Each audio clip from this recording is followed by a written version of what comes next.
Hello everyone, welcome back to my channel.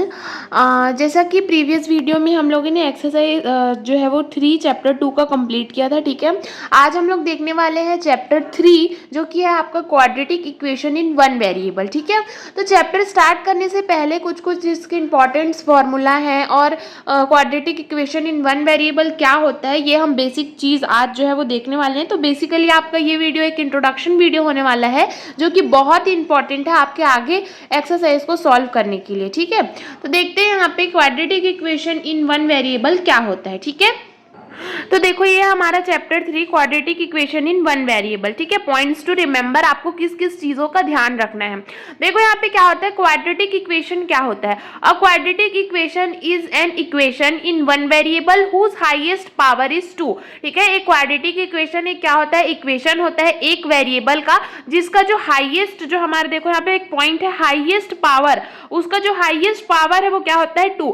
जब भी आपको देखो क्वाड्रेटिक इक्वेशन इस फॉर्म पे रहता है और जब भी आपको अगर इसका हाईएस्ट पावर 2 दिखा, मतलब आप ये समझ जाओगे कि ये जो इक्वेशन है वो हमारा क्या है, क्वाड्रेटिक इक्वेशन है।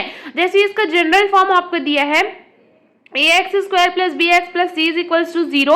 ए की वैल्यू कभी भी 0 के इक्वल में नहीं होगी और ए बी और सी यहाँ पे हमारे क्या है, रियल नंबर है। If the highest power is 2 then it is called a quadratic equation. ठीक है, अगर हमारा हाईएस्ट पावर क्या हुआ, 2 हुआ, तब वो इक्वेशन हमारा क्या कहला जाता है, एक क्वाड्रेटिक इक्वेशन कहलाता है। ठीक है, उसी तरीके से है हमारे पास में देखो, अ quadratic equation contain only one variable generally x. ठीक है, यहाँ पे हमारा क्या होता है कि जो क्वाड्रेटिक इक्वेशन होता है वो सिर्फ और सिर्फ एक ही वेरिएबल को कंटेन करता है और वो जनरली किस फॉर्म में होता है, वो सिर्फ x ही होता है।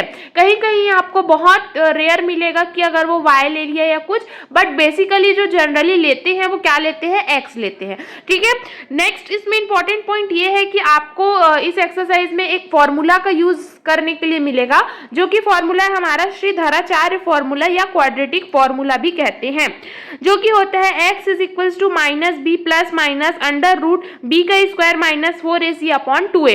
ये आपका मोस्ट इंपॉर्टेंट फॉर्मूला है। इस एक्सरसाइज में आपको सारे क्वेश्चन में इस जो है वो फॉर्मूला का यूज करने को मिलेगा। ठीक है, क्या होता है फॉर्मूला, आपको इसको याद करना पड़ेगा। x is equals to minus B plus minus under root B का स्क्वायर माइनस 4ac अपॉन में 2a। ठीक है, अब देखो यहाँ पे जो वैल्यू है, द वैल्यू हम लोग यहाँ पे ये जो अंदर की जो वैल्यू है बी स्क्वायर माइनस 4ac, इसको d के इक्वल में लेंगे। d is equals to this is called discriminate. ठीक है, डिस्क्रिमिनेट ये क्या कहलाता है, हमारा डिस्क्रिमिनेंट कहलाता है। इसके क्या क्या कंडीशंस होते हैं वो देखते हैं अब हम लोग। देखो यहाँ पे व्हेन d की वैल्यू ग्रेटर देन 0 की, जो आपने हम लोगों ने एज्यूम किया था क्या, B square minus 4ac is equals to D. अगर d की वैल्यू इज इक्वल्स टू डी है ना, तो जो d की वैल्यू आएगी वो अगर 0 से बड़ी होगी, the value of d is positive, then the root of equation is real and distinct. तो जो इक्वेशन का रूट होगा वो क्या कहलाएगा, रियल कहलाएगा और डिस्टिंक्ट कहलाएगा। उसी तरीके से अगर हमारे पास में क्या होगा, जब d की वैल्यू इक्वल होगी 0 के, तो क्या होगा, value of d is 0, then root are real and equal. तो वो जो रूट कहलाएगा वो क्या कहलाएगा, रियल कहलाएगा और इक्वल कहलाएगा। जब d की वैल्यू बड़ी होगी 0 से तो रियल और डिस्टिंक्ट कहलाएगा, d की वैल्यू इक्वल होगी 0 तो रियल और इक्वल कहलाएगा। और d की वैल्यू अगर छोटी हो गई 0 से, then the value of d is negative, then the root are imaginary and distinct. जब भी वैल्यूज निगेटिव में जाती है, कोई भी चीज अगर छोटा है मतलब वो कहीं 0 से छोटा है, मतलब वो क्या है, निगेटिव वैल्यूज में चलने जा रहा है। ठीक है, और निगेटिव है मतलब क्या होगा, उसमें क्या क्या होते हैं, एक तो इमेजिनरी पार्ट होता है और एक रियल पार्ट होता है। तो वही है कि इमेजिनरी होगा और डिस्टिंक्ट होगा। ठीक है, और नेक्स्ट हमारे पास में फॉर्मूला है जो कि ये भी बहुत इंपॉर्टेंट फॉर्मूला है।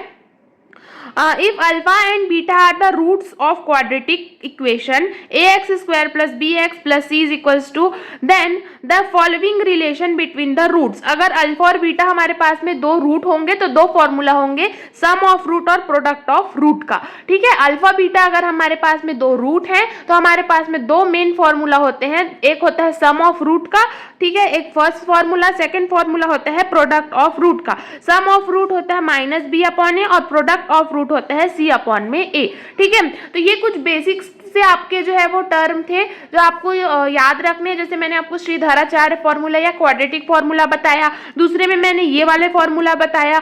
श्रीधराचार्य मैंने बताया, उसमें हम लोगों ने जो डी की वैल्यू एज्यूम की थी उसमें हमारे पास ये 3 कंडीशंस मैंने आपको बताया कि कब कब अगर वैल्यू हमारे पास में बड़ी होगी 0 से तो रियल और डिस्टिंक्ट होगी, डी की वैल्यू इक्वल होगी तो क्या होगा हमारे पास में रियल और इक्वल होगा, और डी की वैल्यू लेस देन होगी तो इमेजिनरी और डिस्टिंक्ट होंगी। ठीक है, तो ये पॉइंट्स आपको याद रखने हैं ताकि जो भी क्वेश्चन आप सॉल्व करो वो आपसे इजिली सॉल्व हो जाए। ठीक है, नेक्स्ट जो है वो वीडियो में हम इसका एक्सरसाइज 1 देखेंगे। ठीक है, अगर आपको वीडियो अच्छी लगी हो तो प्लीज़ चैनल को लाइक, सब्सक्राइब और शेयर कीजिएगा। Thank you so much.